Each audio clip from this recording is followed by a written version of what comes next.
Hello everyone, मेरे YouTube channel में आप सभी का स्वागत है। तो आप सभी लोग कैसे हैं? आई होप सभी लोग अच्छे होंगे, मस्त होंगे। तो आज की जो क्लास रहने वाली है ओबीजी की क्लास 6 रहने वाली है और इसमें आपका टॉपिक 5 है, जिसमें कि नॉर्मल लेबर दिया हुआ है। नॉर्मल लेबर जिसमें है कि आपका सामान्य प्रसव, इससे रिलेटेड हम लोग 50 MCQs करने वाले हैं। जो क्वेश्चन का लेवल है वो ईजी टू मॉडरेट रहने वाला है, ताकि आपको सॉल्व करने में आसानी रहे। और जितने भी BTSC NM के स्टूडेंट हैं वो इस क्लास को ज़रूर से ज़रूर ज्वाइन करें, क्योंकि उनके सिलेबस के अकॉर्डिंग ये क्लास चल रही है। और यदि आप जितनी भी पीछे की क्लास नहीं देखे हैं तो आप हमारे यूट्यूब चैनल पे फ्री आपको सॉल्व कराया गया है टॉप 50 MCQs टॉपिक के अनुसार, तो आप उसको ज़रूर देखें। तो चलिए अब स्टार्ट करते हैं क्लास को। इसके अंदर पहला क्वेश्चन है, नॉर्मल लेबर की शुरुआत किससे होती है? ऑप्शन ए है प्लेसेंटल सेपरेशन, ऑप्शन बी है regular uterine contraction, option C है सर्वाइकल क्लोजर, ऑप्शन डी है फीटल मूवमेंट। तो जो नॉर्मल लेबर की शुरुआत होती है वह आपके रेगुलर यूट्राइन कंट्रैक्शन से होती है। ठीक है, इसमें correct answer option number B हो जाएगा। इसका एक्सप्लेनेशन देख लेते हैं कि नॉर्मल लेबर में नियमित यूट्राइन कंट्रैक्शन होते हैं जो सर्वाइकल डायलेटेशन और इफेसमेंट कराते हैं। यानी कि जो सामान्य प्रसव होता है उसके अंदर रेगुलर यूट्राइन कंट्रैक्शन का मतलब यूट्रस के अंदर आपका रेगुलर यानी नियमित रूप से संकुचन होता है। जो संकुचन होने के दौरान ही आपका जो सर्विक्स होती है वो चौड़ाई में बढ़ती है और वो लंबाई में छोटी होती है। उसी को हम सर्वाइकल डायलेटेशन का मतलब चौड़ाई में बढ़ना, और इफेसमेंट का मतलब होता है सर्विक्स की जो लेंथ होती है वो छोटी होती है, सर्विक्स पतली होती है और अपना शार्ट हो जाती है। ठीक है, तो इसे ही हम इफेसमेंट बोलते हैं। अगला सवाल देखते हैं। अगला सवाल है, टर्म प्रेगनेंसी में नॉर्मल लेबर सामान्यतः किस जेस्टेशन एज पर होता है? इसमें टर्म प्रेगनेंसी का पूछा है। ठीक है, ऑप्शन ए है 28 से 32 वीक, ऑप्शन बी है 33 से 36 वीक, ऑप्शन सी है 37 से 42 वीक, ऑप्शन डी है 43 से 45 वीक। तो जो टर्म प्रेगनेंसी होती है आपकी वो 37 वीक से लेकर के 42 वीक मानी जाती है। तो इसमें करेक्ट आंसर आपका ऑप्शन नंबर सी हो जाएगा। ठीक है, टर्म प्रेगनेंसी के आगे एक्सप्लेनेशन देखते हैं। टर्म प्रेगनेंसी सामान्यतः 37 वीक कंप्लीटेड वीक से लेकर के 42 वीक तक मानी जाती है। इसमें हम और एक चीज़ देख लेते हैं। यदि प्री टर्म प्रेगनेंसी पूछा जाता है तो 37 वीक से यदि कम है, यदि कोई भी बेबी अगर 37 वीक से पहले डिलीवर हो जाता है तो उसे हम प्री टर्म बेबी बोलते हैं, या उसको हम प्री टर्म 37 वीक से कम में ही हो गया तो प्री टर्म प्रेगनेंसी है। यदि 42 वीक से आपकी क्रॉस हो गई तो वह पोस्ट टर्म कहलाता है। ठीक, यदि 37 से 42 वीक के बीच में आपकी डिलीवरी हो जाती है तो आपकी टर्म प्रेगनेंसी कहलाती है। और उसमें भी मोस्ट कॉमन आपका जो टर्म लिया जाता है वो 38 वीक तक लिया जाता है। अगला सवाल देखते हैं।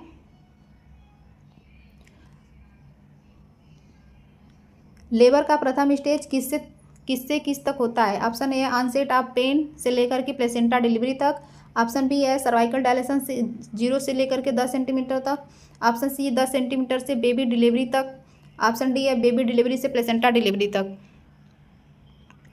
तो जो लेबर का फर्स्ट स्टेज है ना, तो वो आपका सर्वाइकल डायलेशन से ट्रू लेबर पेन से शुरू होता है और कंप्लीट हो जाता है सर्वाइकल डायलेशन जैसे ही फुल होता है तब कंप्लीट हो जाता है। ठीक है, तो इसमें करेक्ट आंसर आपका ऑप्शन नंबर बी है।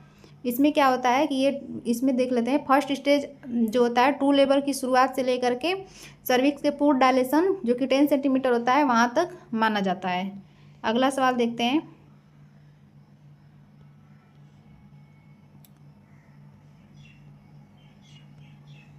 अगला सवाल है, लेबर का दूसरा स्टेज कब शुरू होता है? ऑप्शन ए सर्विक्स 2 सेंटीमीटर पर, ऑप्शन बी है सर्विक्स 5 सेंटीमीटर तक डायलेट होती है तब, ऑप्शन सी है सर्विक्स फुली डायलेटेड होने पर, ऑप्शन डी है प्लेसेंटा डिलीवरी के बाद।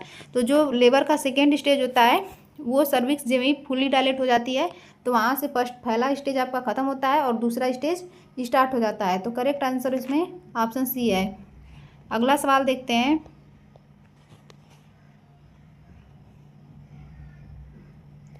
अगला सवाल है, लेबर का तीसरा स्टेज किससे संबंधित है? Option A cervical dilation, option B है delivery of baby, option C है delivery of placenta and membranes, option D है सर्वाइकल इफेसमेंट। तो जो लेबर का तीसरा स्टेज है उसके अंदर जो भी प्लेसेंटा होता है और जो मेम्ब्रेन होती है उसकी डिलीवरी होती है। तो करेक्ट आंसर इसमें ऑप्शन सी है। तो इसमें एक्सप्लेनेशन क्या है कि थर्ड स्टेज जो बेबी के जन्म से प्लेसेंटा और मेम्ब्रेन के बाहर आने तक होता है, यानी स्टार्ट होता है जैसे बेबी जन्म हुआ वहीं से स्टार्ट हो जाता है, और जब प्लेसेंटा और मेम्ब्रेन की डिलीवरी होती है तो वहाँ पे थर्ड स्टेज आपका ख़त्म हो जाता है। अगला सवाल है, इसमें लेबर का चौथा स्टेज सामान्यतः कितना समय माना जाता है? ऑप्शन ए है 30 मिनट, ऑप्शन बी है 1 घंटे, ऑप्शन सी है 1 से 2 घंटे, ऑप्शन डी है 6 घंटे। तो जो लेबर का फोर्थ स्टेज होता है उसके अंदर सामान्यतः 1 से 2 घंटे का समय लगता है प्लेसेंटा की डिलीवरी होने के बाद। ठीक है, तो करेक्ट आंसर इसमें है ऑप्शन सी। इसका एक्सप्लेनेशन देखते हैं। एक्सप्लेनेशन क्या है कि फोर्थ स्टेज प्लेसेंटा डिलीवरी होने के बाद के शुरुआती 1 से 2 घंटे का ऑब्जर्वेशन पीरियड होता है। अगला सवाल देखते हैं, सर्वाइकल डायलेशन को किस में मापा जाता है? ऑप्शन ए है सेंटीमीटर, ऑप्शन बी है mmHg, ऑप्शन सी है केजी में, ऑप्शन डी है लीटर में। तो जो सर्वाइकल डायलेशन होता है तो इसको हम सेंटीमीटर में मीजर करते हैं। ठीक है, इसमें आंसर है आपका ऑप्शन ए। इसमें एक्सप्लेनेशन क्या दिया हुआ है कि एक्सप्लेनेशन में सर्वाइकल डायलेशन 0 से लेकर के 10 सेंटीमीटर तक मापी जाती है। अगला सवाल है, पूर्ण सर्वाइकल डायलेशन कितनी होती है? ऑप्शन ए है 5 सेंटीमीटर, ऑप्शन बी है 7 सेंटीमीटर, ऑप्शन सी है 8 सेंटीमीटर, ऑप्शन डी है 10 सेंटीमीटर। तो जो पूर्ण सर्वाइकल डायलेटेशन होता है वो होता है आपका 10 सेंटीमीटर, या फिर उसको हम 4 इंच भी बोलते हैं। तो करेक्ट आंसर है आपका ऑप्शन नंबर डी, जो कि पूर्ण सर्वाइकल डायलेशन होता है। इसमें एक्सप्लेनेशन देख लेते हैं कि बेबी के पासेस के लिए सर्विक्स का कंप्लीट डायलेटेशन 10 सेंटीमीटर होता है, ताकि बच्चा अच्छे तरीके से बाहर आ सके। ठीक है, इजीली पास आउट हो सके। अगला सवाल है, सर्वाइकल इफेसमेंट का क्या अर्थ है? ऑप्शन ए है सर्विक्स का खुलना, ऑप्शन बी है सर्विक्स का पतला और छोटा होना, ऑप्शन सी है प्लेसेंटा का अलग होना, ऑप्शन डी है फीटल हेड का बाहर आना। इसमें सर्वाइकल इफेसमेंट का पूछा गया है, तो सर्वाइकल इफेसमेंट में आपका सर्विक्स जो है पतली होती है और छोटी होती है, उसे ही हम सर्वाइकल इफेसमेंट बोलते हैं। तो करेक्ट आंसर आपका ऑप्शन नंबर बी है। अगला सवाल देखते हैं,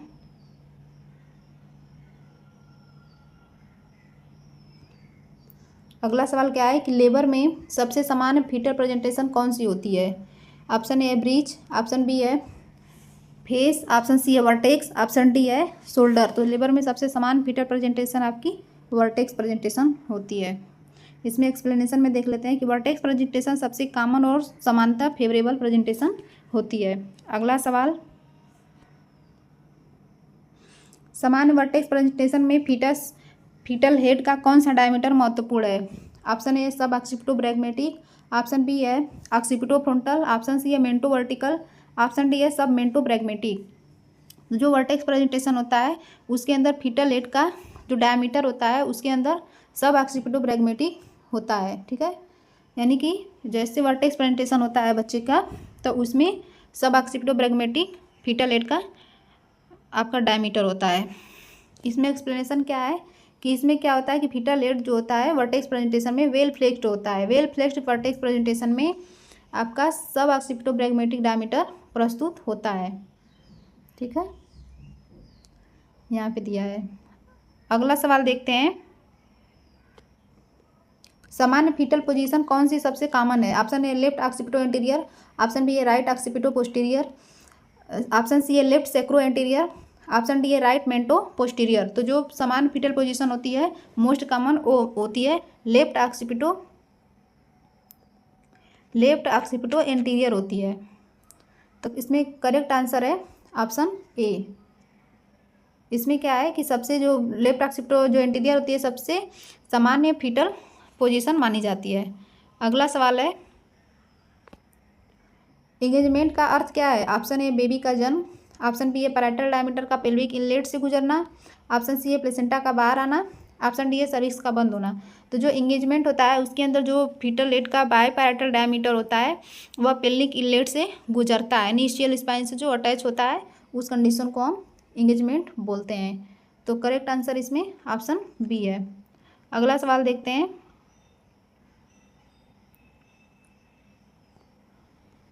अगला सवाल है फीटल हेड का डिसेंट किस स्टेज में विशेष रूप से होता है?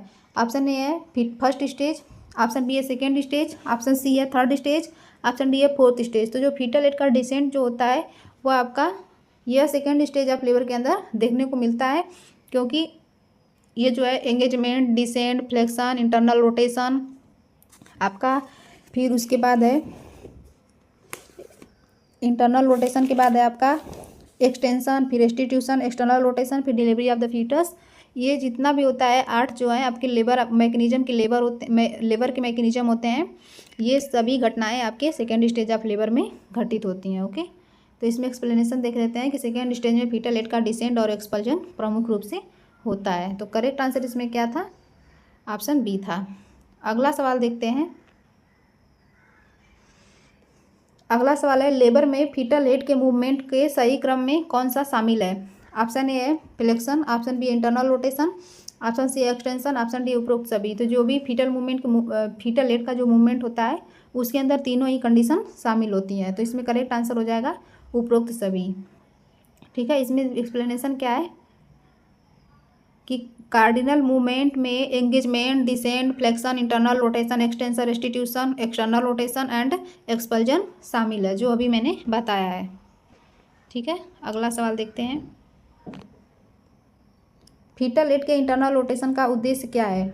ऑप्शन ए प्लेसेंटा निकलना, ऑप्शन बी है फीटल हेड को पेल्विक आउटलेट के अनुकूल करना, ऑप्शन सी है सर्विक्स बंद करना, ऑप्शन डी है यूट्रस को रिलैक्स करना। तो जो फीटल हेड का इंटरनल रोटेशन होता है उसके अंदर फीटल हेड को पेल्विक आउटलेट के अनुकूल बनाना होता है। तो करेक्ट आंसर है आपका ऑप्शन बी, जिसमें क्या होता है कि इंटरनल रोटेशन में फीटल हेड पेल्विस के डायमेंशन के अनुसार रोटेट करता है। अगला सवाल है फीटल हेड की एक्सटेंशन कब होती है? ऑप्शन ए है पेल्विक इनलेट पर, ऑप्शन बी है पेल्विक आउटलेट पर, ऑप्शन सी है प्लेसेंटा डिलीवरी के बाद, ऑप्शन डी है लेबर शुरू होने से पहले। तो जो फीटल हेड का एक्सटेंशन वाला कंडीशन है वो आपका पेल्विक आउटलेट पर होता है। इसमें एक्सप्लेनेशन में हेड पेल्विक आउटलेट पर आते समय एक्सटेंशन करता है और धीरे धीरे बाहर आता है। अगला सवाल है, ये सभी मैकेनिज्म ऑफ लेबर से सवाल हैं, ठीक है, जो कि सेकेंड स्टेज ऑफ लेबर में होता है। अगला सवाल है रेस्टिट्यूशन किससे संबंधित है? Option A placenta, option B है फीटल हेड का वापस आने अपनी ओरिजिनल अलाइनमेंट की ओर घूमना, ऑप्शन सी है सर्वाइकल डायलेटेशन, ऑप्शन डी है यूट्राइन कंट्रैक्शन। तो जो रेस्टिट्यूशन होता है उसके अंदर क्या होता है कि फीटल हेड जो है उसका वापस अपनी ओरिजिनल अलाइनमेंट की ओर घूम जाना ही रेस्टिट्यूशन कहलाता है। ठीक, इसके एक्सप्लेनेशन में देखते हैं। तो रेस्टिट्यूशन में हेड शोल्डर्स के अलाइनमेंट के अनुरूप वापस रोटेट करता है। ठीक है, तो करेक्ट आंसर इसमें ऑप्शन बी है। अगला सवाल देखते हैं, यूट्राइन कंट्रैक्शन का मुख्य उद्देश्य क्या है? अगला इसमें ऑप्शन है सर्वाइकल डायलेटेशन, ऑप्शन बी है इसमें फीटल एक्सपल्जन में सहायता, ऑप्शन सी है प्लेसेंटल सेपरेशन में सहायता, ऑप्शन डी है उपरोक्त सभी। तो जो यूट्राइन कंट्रैक्शन होता है उसका जो मुख्य कार्य होता है वो सर्वाइकल डायलेशन भी करता है, फीटस के एक्सपल्जन में भी हेल्प करता है एंड प्लेसेंटल सेपरेशन में भी हेल्प करता है, क्योंकि यूट्रस में संकुचन होता है तभी वो कोई चीज़ यूट्रस से बाहर आती है। ठीक है, मतलब धक्का लगता है तभी वो बाहर की तरफ एक्सपेल आउट होती है। ओके, तो यूट्रस में संकुचन का मुख्य उद्देश्य यही है कि वो सर्वाइकल डायलेशन भी करेगा, फीटस को भी बाहर निकालेगा और प्लेसेंटा को भी बाहर निकालेगा, क्योंकि संकुचन से ही कोई भी चीज़ें बाहर निकलती हैं। तो इसमें करेक्ट आंसर है आपका ऑप्शन नंबर डी, उपरोक्त सभी। इसमें एक्सप्लेनेशन में क्या है कि इफेक्टिव यूट्राइन कंट्रैक्शन लेबर के विभिन्न स्टेज में महत्वपूर्ण भूमिका निभाते हैं। अगला सवाल देखते हैं, ट्रू लेबर पेन की प्रमुख विशेषता क्या है?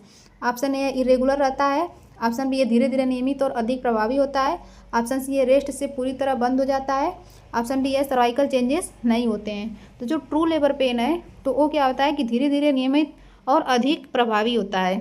तो इसमें करेक्ट आंसर है आपका option number B.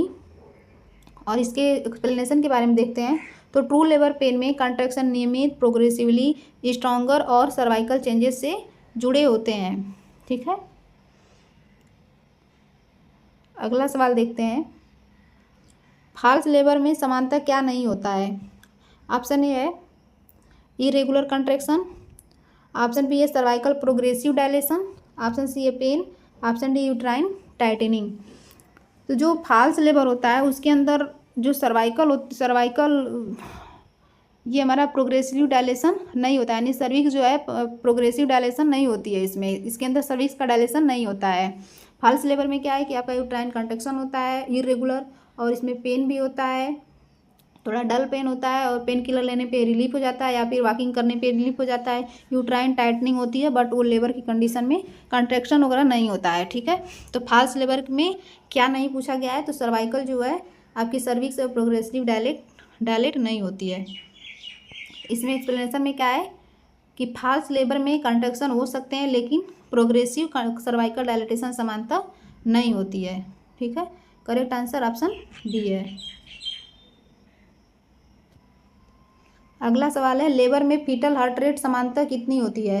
Option A है 60 से 80 पर मिनट, ऑप्शन बी 80 से 100 पर मिनट, ऑप्शन सी 110 से 160 पर मिनट, ऑप्शन डी है 180 से 220 पर मिनट। तो जो लेबर के अंदर फीटल हार्ट रेट जो होती है वो 110 से लेकर के 160 बीट्स पर मिनट होती है। करेक्ट आंसर आपका ऑप्शन सी है। अगला सवाल देखते हैं, पार्टोग्राफ का मुख्य उद्देश्य क्या है।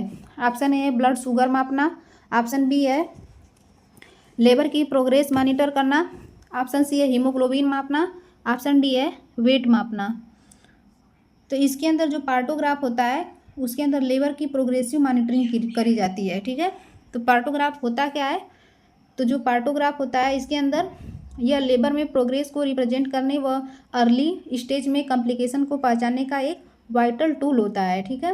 पार्टोग्राफ का इन्वेंटर कौन था, तो इसे फ्राइडमान ने 1954 में दिया था, जबकि आर.एच. फिलिप पोर्टर ने 1972 में सर्वाइकोग्राफ के रूप में उसे संशोधित किया था, ठीक है। पार्टोग्राफ क्या होता है कि लेबर के दौरान की डाटा यानी मैटरनल एंड फीटस का डाटा एक कंपोजिट ग्राफिकल रिकॉर्डिंग होता है, जिसके अंदर FHR यानी foetal heart rate, maternal temperature, pulse व BP, frequency and strength of contraction, descent of head, cervical dilatation and effacement, colour of amniotic fluid, moulding and drugs जो भी दी गई हैं वो सभी सूचनाएं इसमें सम्मिलित होती हैं। सर्वाइकोग्राफ में क्या होता है, सर्वाइकोग्राफ लेबर के आवर्स के विपरीत सर्विस के डायलेटेशन का डायग्रामेटिक रिप्रेजेंटेशन होता है। तो एक्सप्लेनेशन में देख लेते हैं, आपका यही दिया हुआ है कि पार्टोग्राफ में cervical dilation, fetal descent, contraction, maternal fetal parameters monitor किए जाते हैं। और पार्टोग्राफ कब चेक करते हैं, तो आपके फर्स्ट स्टेज ऑफ लेबर के अंदर ही पार्टोग्राफ को हम फिल करते हैं, ओके। तो इसमें करेक्ट आंसर आपका ऑप्शन बी है। अगला सवाल देखते हैं, पार्टोग्राफ में सर्वाइकल डायलेशन किसके द्वारा दर्शाई जाती है। ऑप्शन ए है केवल टेम्परेचर, ऑप्शन बी है लेबर प्रोग्रेस के साथ ग्राफ पर, ऑप्शन सी है blood pressure chart, option D है यूरिन आउटपुट। तो जो भी पार्टोग्राफ में सर्वाइकल डायलेटेशन होता है वो लेबर प्रोग्रेस के साथ साथ ग्राफ पर दर्शाया जाता है, और जो सर्वाइकल डायलेशन होता है उसको हम यक्स इसे मतलब क्रॉस होता है चिन्ह, क्रॉस के सिंबल से डिनोट करते हैं, ओके। ये ध्यान रहे। इसमें क्या है कि पार्टोग्राफ लेबर की प्रोग्रेस और ग्राफिकल के रूप में मॉनिटर करने में मदद करता है। अगला सवाल है, एमनियोटिक फ्लूइड का समान रंग क्या होता है। Option A clear slash pale, option B है ब्लैक, ऑप्शन सी है ब्राइट रेड, ऑप्शन डी है डार्क ग्रीन हमेशा। तो जो एमनियोटिक फ्लूइड का सामान्य जो कलर होता है आपका वह क्लियर होता है या फिर पेल कलर का होता है। इसमें एक्सप्लेनेशन देखते हैं, सामान्य लीकर एमनियाई क्लियर या फिर पेल स्ट्रॉ कलर का हो सकता है। तो जो इसको हम लीकर एमनियाई भी बोलते हैं एमनियोटिक फ्लूइड को। तो करेक्ट आंसर इसमें ऑप्शन ए हो जाएगा, ठीक है। इसमें करेक्ट आंसर है आपका ऑप्शन ए। अगला सवाल है, मिकोनियम स्टेंट लीकर किसकी ओर संकेत कर सकता है। मिकोनियम स्टेंट का मतलब है, मिकोनियम स्टेंट लीकर का मतलब है कि एमनियोटिक फ्लूइड के अंदर मिकोनियम का मिला हुआ। मिकोनियम क्या होता है कि बेबी का फर्स्ट स्टूल होता है, यानी कि अंदर ही बच्चा अंदर ही जब स्टूल पास आउट कर देता है तो उस कंडीशन में उसको हम मिकोनियम स्टेंट लीकर बोलते हैं। उसमें जो एमनियोटिक फ्लूइड का कलर होता है वह ग्रीन कलर का हो जाता है, ओके। तो इसमें हम देखते हैं हमेशा नॉर्मल फाइंडिंग होती है। ऑप्शन बी है possible fetal compromise, option C है मैटरनल एनीमिया, ऑप्शन डी है प्लेसेंटा प्रीविया। तो देखिए ये नॉर्मल फाइंडिंग नहीं होती है, मैटरनल एनीमिया, प्लेसेंटा प्रीविया का कोई इंडिकेशन नहीं होता है। ये होता है कि पॉसिबल फीटल कंप्रोमाइज। ये कंडीशन मिकोनियम स्टेंट लीकर एमनिया की कंडीशन तभी होती है जब फीटस स्ट्रेस की कंडीशन में होता है, तभी वह यूट्रस के अंदर ही आपका मिकोनियम अपना पास आउट कर देता है। तो उस कंडीशन में जो एमनियोटिक फ्लूइड का कलर है वो ग्रीनिश कलर का हो जाता है। तो यही है कि फीटस कंप्रोमाइज की कंडीशन में है, इस वजह से जो मिकोनियम स्टेंट लीकर देखने को मिल रहा है। तो करेक्ट आंसर आपका ऑप्शन बी है। इसकी एक्सप्लेनेशन में देख लेते हैं कि मिकोनियम लीकर फीटल कंप्रोमाइज से एसोसिएटेड हो सकता है और फीटल मॉनिटरिंग इसमें आवश्यक होती है। अगला सवाल है, मेम्ब्रेन्स का रप्चर होना, मेम्ब्रेन्स का रप्चर लेबर में क्या कहलाता है? ऑप्शन ए है PROM या फिर ROM। इसका मतलब है PROM का pre mature rupture of membrane, या फिर ROM का जो है रप्चर ऑफ मेम्ब्रेन है। ऑप्शन बी है PPS जिसको हम पोस्ट पार्टम हेमरेज बोलते हैं। ऑप्शन सी है APS जिसको हम एंटी पार्टम हेमरेज बोलते हैं। ऑप्शन डी है एक्लेम्सिया। ठीक है, तो जो हमारा मेम्ब्रेन्स का रप्चर होना लेबर के अंदर वो PROM कहलाता है, pre mature rupture of membrane या फिर रप्चर ऑफ मेम्ब्रेन। ठीक है, तो इसके एक्सप्लेनेशन में देख लेते हैं कि मेम्ब्रेन्स के रप्चर को रप्चर ऑफ मेम्ब्रेन्स कहते हैं। यह लेबर से पहले होने पर उसको PROM कहा जाता है। ठीक, अगला सवाल है, नॉर्मल लेबर में फीटल हेड की सबसे फेवरेबल प्रेजेंटेशन कौन सी होती है? Option A vertex, option B है ब्रो, ऑप्शन सी है शोल्डर, ऑप्शन डी है फेस। तो इसमें करेक्ट आंसर आपका ऑप्शन ए है जो कि वर्टेक्स प्रेजेंटेशन होती है। इसमें क्या दिया है कि वेल फ्लेक्स्ड वर्टेक्स प्रेजेंटेशन सामान्यतः वजाइनल बर्थ के लिए सबसे फेवरेबल होती है। अगला सवाल है, बाइसोप स्कोर का उपयोग मुख्यतः किसके लिए किया जाता है? ऑप्शन ए है फीटल वेट, ऑप्शन बी है सर्विक्स की फेवरेबिलिटी असेस करने के लिए, ऑप्शन सी है मैटरनल पल्स, ऑप्शन डी है प्लेसेंटल वेट। तो ये जो बाइसोप स्कोर होता है इसके बारे में मैं बता देती हूँ। ये भी आपका फर्स्ट स्टेज ऑफ लेबर के अंदर ही मैनेजमेंट के अंदर आता है, जिसमें कि यह लेबर के सक्सेसफुल इलेक्टिव इंडक्शन व लेबर के लिए मैटरनल रेडीनेस को इवेलुएट करने का एक तरीका होता है। ठीक है, इसको हम बाइसोप स्कोर बोलते हैं। इसके अंदर 5 फैक्टर्स को असेस किया जाता है, जिसमें कि fetal station, cervical position, cervix का इफेसमेंट, डायलेटेशन एंड सर्विक्स की कंसिस्टेंसी जांच की जाती है। प्रत्येक फैक्टर के इसमें जो स्कोर होते हैं वो 1, 0, 1, 2 और 3 होते हैं। ठीक है, इसमें जो अधिकतम प्रेडिक्टिव कंप्लीटिव स्कोर जो होता है वह 13 होता है, और लोअर स्कोर अगर यदि लोअर स्कोर हुआ तो इसमें लेबर इंडक्शन के फेल होने की अधिकतम संभावना होती है। तो आपका स्कोर फेवरेबल कब होता है? तो जब 6 से लेकर के 13 के बीच में होता है इसको, तो उसमें फेवरेबल माना जाता है, उसमें नॉर्मल डिलीवरी आपकी अच्छी होती है। यदि 5 से कम है तो वह स्कोर अनफेवरेबल है, यानी कि नॉर्मल डिलीवरी के चांसेस नहीं होते हैं। यदि स्कोर आपका 8 से अधिक है या इससे भी 8 है या इससे अधिक है तो वह सक्सेसफुल वजाइनल डिलीवरी होने की सबसे अधिक संभावना होती है। ठीक है, ये हमारे बाइसोप स्कोर का एक्सप्लेनेशन है। ओके, तो इसमें क्या है कि इसमें हम सर्विक्स की फेवरेबिलिटी असेस करने के लिए यूज करते हैं। इसमें क्या दिया हुआ है कि Bishop score cervical dilation, effacement, consistency, position और फीटल स्टेशन को असेस किया जाता है। यानी कि इसमें हम देते हैं कि मैटरनल जो सर्विक्स की कंसिस्टेंसी है वो कैसी है, उसका डायरेक्शन कैसा है, इफेसमेंट कैसा है, और फीटल हेड का पोजीशन देखते हैं, फीटल स्टेशन देखते हैं। इसके बाद हम मैटरनल रेडीनेस, यानी कि माँ इतना सब अच्छा है तो माँ नॉर्मल डिलीवरी के लिए रेडी है कि नहीं, यही सब बाइसोप स्कोर के अंदर चेक किया जाता है। अगला सवाल है, लेबर में फीटल स्टेशन किससे संबंधित है? ऑप्शन ए है फीटल हेड की स्चियल स्पाइन के संबंध में स्थिति, ऑप्शन बी है मैटरनल BP, ऑप्शन सी है सर्वाइकल कंसिस्टेंसी, ऑप्शन डी है मैटरनल लोकेशन। तो जो लेबर के अंदर फीटल स्टेशन होता है वो फीटल हेड का स्चियल स्पाइन के बीच जो भी कनेक्शन होता है वही हमारा फीटल स्टेशन होता है। ठीक है, करेक्ट आंसर आपका ऑप्शन ए है। 1 मिनट।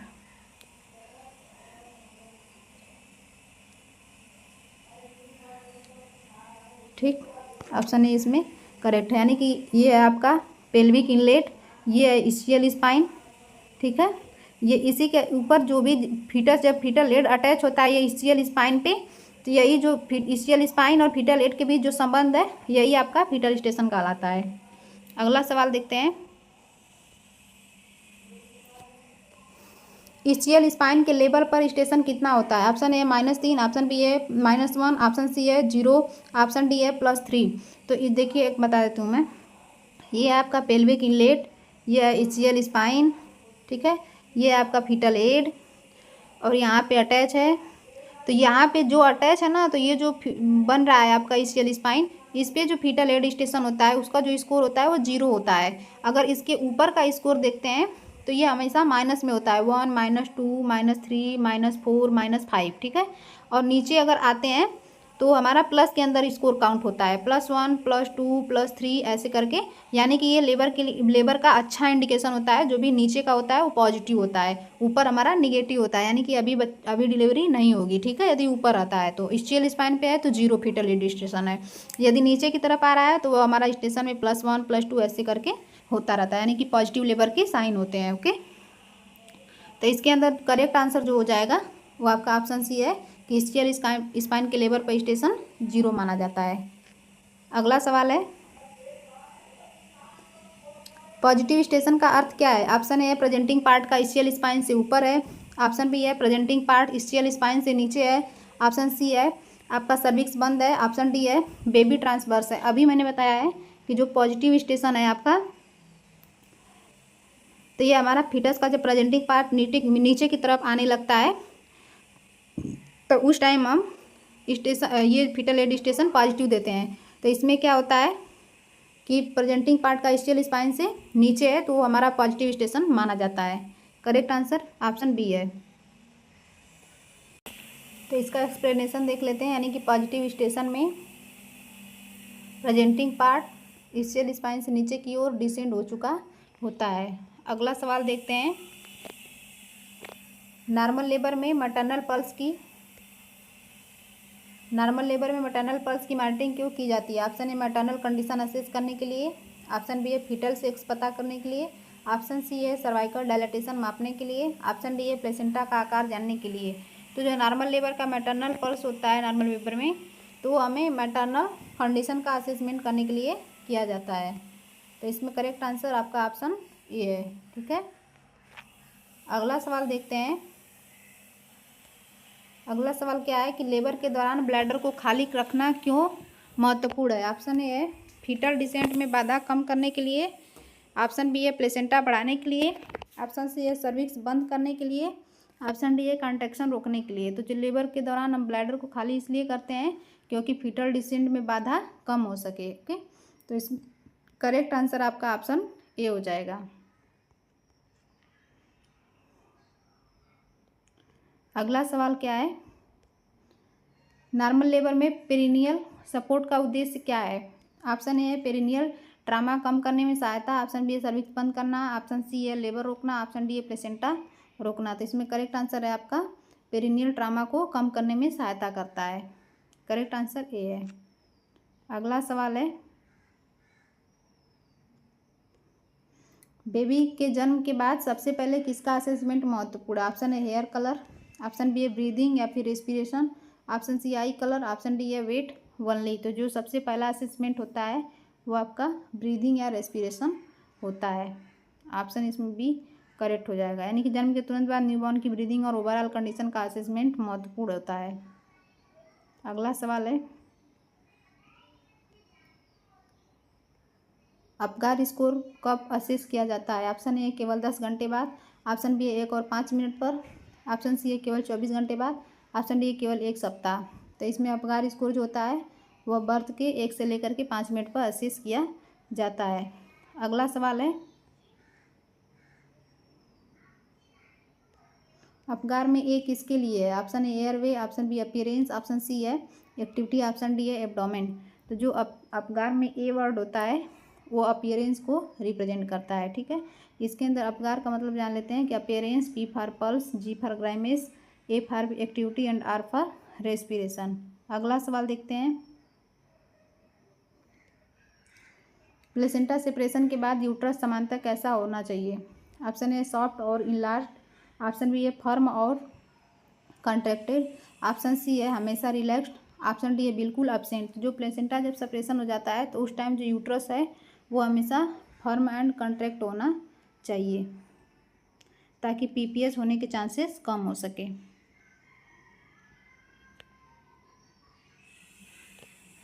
अगला सवाल है, प्लेसेंटल डिलीवरी के बाद एक्सेसिव ब्लीडिंग किस कॉम्प्लिकेशन का संकेत हो सकती है? Option A PPH, option B PROM, option C है आईजीआर, ऑप्शन डी है ब्रीच प्रेजेंटेशन। तो इसमें जो एक्सेसिव ब्लीडिंग होता है उसको हम पीपीएच बोलते हैं। करेक्ट आंसर आपका ऑप्शन ए है। अगला सवाल है, यूट्राइन एटोनी का अर्थ क्या है? ऑप्शन ए यूट्रस का अच्छी तरह कॉन्ट्रैक्ट न कर पाना, ऑप्शन बी है सर्विक्स का जल्दी डायलेट होना, ऑप्शन सी है फीटल सीट का रोटेट करना, ऑप्शन डी है प्लेसेंटा का नॉर्मल सेपरेशन। जो यूट्राइन एटोनी होता है इसके अंदर क्या होता है कि यूट्राइन के जो टोन होती है वह अच्छी तरह से नहीं हो पाती है, यानी कि यूट्रस के अंदर टोन खत्म हो जाना यूट्राइन एटोनी कहलाता है, यानी कि यूट्रस अच्छी तरह से कॉन्ट्रैक्ट नहीं कर पाता है। तो इसमें करेक्ट आंसर आपका ऑप्शन ए हो जाएगा, यानी कि यूट्रस में कॉन्ट्रैक्शन अब्सेंट हो जाते हैं। अगला सवाल है, प्लेसेंटा की डिलीवरी के बाद यूट्रस की फंडस असेसमेंट क्यों की जाती है? फंडल assessment, option A uterine tone और ब्लीडिंग असेस करने के लिए, ऑप्शन बी है फीटल प्रेजेंटेशन जानने के लिए, ऑप्शन सी है सर्वाइकल डायलेटेशन जानने के लिए, ऑप्शन डी है फीटल हार्ट रेट जानने के लिए। तो प्लेसेंटा की डिलीवरी में यूट्रस की फंडल जो असेसमेंट होती है वो हमें यूट्राइन टोन और ब्लीडिंग असेस करने के लिए किया जाता है, जिसके अंदर क्या है कि पोस्टमार्टम यूट्राइन टोन की मॉनिटरिंग, ब्लीडिंग और प्रिवेंशन और अर्ली डिटेक्शन में मदद करता है। ऑप्शन ए। अगला सवाल देखते हैं, कंट्रोल्ड कॉन्ट्रैक्शन किस स्टेज से संबंधित है? ऑप्शन ए है फर्स्ट स्टेज, ऑप्शन बी है सेकेंड स्टेज, ऑप्शन सी है थर्ड स्टेज, ऑप्शन डी है फोर्थ स्टेज। तो जो कंट्रोल कॉन्ट्रैक्शन होता है ना, तो ये एक मेथड होता है आपका प्लेसेंटल सेपरेशन करने के लिए। ओके, तो प्लेसेंटल सेपरेशन किस स्टेज में होता है? तो थर्ड स्टेज ऑफ लेबर के अंदर देखने को मिलता है। इसका एक्सप्लेनेशन क्या है कि प्लेसेंटल डिलीवरी के लिए अप्रोप्रिएट टेक्निक के अंतर्गत कंट्रोल कॉन्ट्रैक्शन का उपयोग किया जाता है। करेक्ट आंसर ऑप्शन सी है। अगला सवाल, लेबर में शो क्या है? ऑप्शन ए केवल यूरिन, ऑप्शन बी है blood stain mucus discharge, option C amniotic fluid, option D है प्योर ब्लड।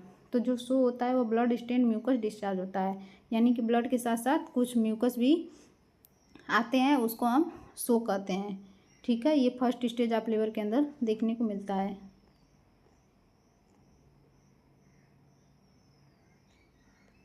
अगला सवाल है, लेबर के दौरान मैटरनल हाइड्रेशन क्यों महत्वपूर्ण है? ऑप्शन ए मैटरनल वेलबींग बनाए रखने के लिए, ऑप्शन बी है फीटल सेक्स बदलने के लिए, ऑप्शन सी है प्लेसेंटा को रोकने के लिए, ऑप्शन डी है सर्विक्स बंद करने के लिए।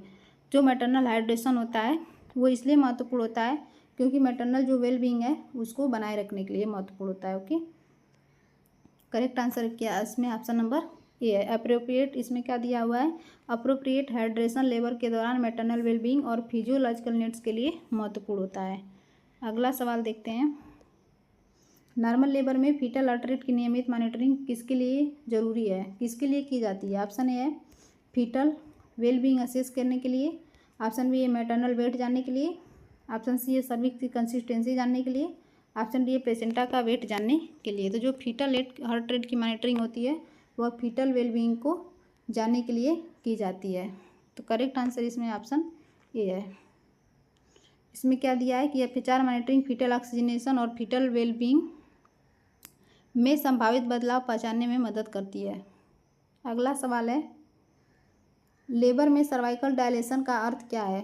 ऑप्शन ए सर्विक्स का पतला होना, ऑप्शन बी है सर्वाइकल ओपनिंग का बढ़ना, ऑप्शन सी है यूट्रस का छोटा होना, ऑप्शन डी है प्लेसेंटा का अलग होना। तो जो सर्वाइकल डायलेशन का मतलब होता है कि सर्वाइकल जो ओपनिंग होती है उसका बढ़ना। बढ़ती किस में है? तो ये चौड़ाई के अंदर बढ़ती है। ठीक है, जो कि यहाँ पे दिया है कि डायलेशन सर्विक्स ओपनिंग के 0 से लेकर 10 सेंटीमीटर तक बढ़ने को कहते हैं। करेक्ट आंसर इसमें ऑप्शन बी है। अगला सवाल, नॉर्मल लेबर में फीटल डिसेंट का अर्थ क्या है? ऑप्शन ए है फीटल प्रेजेंटिंग पार्ट का पेल्विस के नीचे आना, ऑप्शन बी है प्लेसेंटा का ऊपर जाना, ऑप्शन सी है सर्विक्स का बंद होना, ऑप्शन डी है यूट्रस का खाली होना। तो जो नॉर्मल लेबर है उसके अंदर जो फीटल डिसेंट का मतलब होता है, फीटस का जो प्रेजेंटिंग पार्ट है वो पेल्विस के नीचे आ चुका है, उसे ही हम फीटल डिसेंट बोलते हैं। करेक्ट आंसर ऑप्शन ए है, सेकेंड स्टेज ऑफ लेबर के अंदर देखने को मिलता है। अगला सवाल है, नॉर्मल लेबर के दौरान सबसे महत्वपूर्ण मैटरनल फीटल असेसमेंट में कौन शामिल है? ऑप्शन ए है maternal vital sign, option B foetal heart rate, option C labour progress, option D उपरोक्त सभी। तो इसमें उपरोक्त सभी आपका करेक्ट आंसर चला जाएगा। यानी कि सेफ लेबर मैनेजमेंट के लिए मदर और फीटस दोनों की लगातार अप्रोप्रिएट असेसमेंट बहुत ज़रूरी है। अगला सवाल और लास्ट सवाल है, नॉर्मल लेबर का अंतिम आउटकम क्या है? ऑप्शन ए है केवल सर्वाइकल डायलिसिसन, ऑप्शन बी है safe delivery of baby and placenta with maternal foetal wellbeing, option C है केवल यूट्राइन कंट्रैक्शन, ऑप्शन डी है केवल रप्चर ऑफ मेम्ब्रेन। तो इसका नॉर्मल लेबर का अंतिम आउटकम जो होता है वो safe delivery of foetus and placenta के साथ साथ मैटरनल फीटल वेलबींग को बनाए रखना ही आपका मेन उद्देश्य होता है। इसमें क्या है कि नॉर्मल लेबर का उद्देश्य सुरक्षित रूप से बेबी प्लेसेंटा की डिलीवरी कराना तथा मैटरनल मदर और न्यूबॉर्न की वेलबींग सुनिश्चित करना होता है। तो ये सारे आपके टॉप 50 MCQs हो गए। ठीक है, क्वेश्चन को बार बार रिवाइज करें, बार बार प्रैक्टिस करें। जहाँ नहीं समझ में आ रहा है कमेंट बॉक्स में पूछें। वीडियो को लाइक करें और शेयर करें अपने दोस्तों के साथ, और हमारे यूट्यूब चैनल को सब्सक्राइब कर सकते हैं। ठीक है, ताकि जो भी न्यू वीडियो आप तक आती रहे। और वीडियो देखने के लिए धन्यवाद।